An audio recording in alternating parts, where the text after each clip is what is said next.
पिला बेले मिछ कथा कहले तमे मते एइथरे पिट एबे पिटिबनी निया तोरे पिलाले में काटिबा को मते ओ केते वर्ष अपेक्षा करबा को पड़िबो रे चिंटू मामा आ केते दिन मु ए सब संभाळुथिबी कह तू जदी एमटी पिलाले में करिवो ताले एते बड़ बिजनेस इंडस्ट्री ए सब संभाळिबो की ए सब चालिबो केमती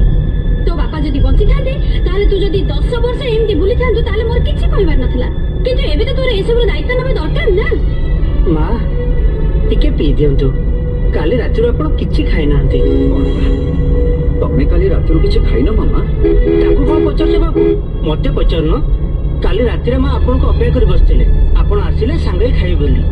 आपण तो बाहर खाइ के चली आसिले आ मां काली राति किछि न खाइ खाली पानी ग्लास पी सोई पड़ले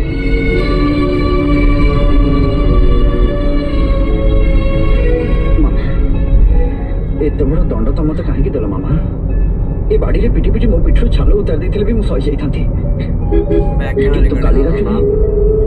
तमे मो पे पास रहियो एते बड़ दंड काहे कि देलो मामा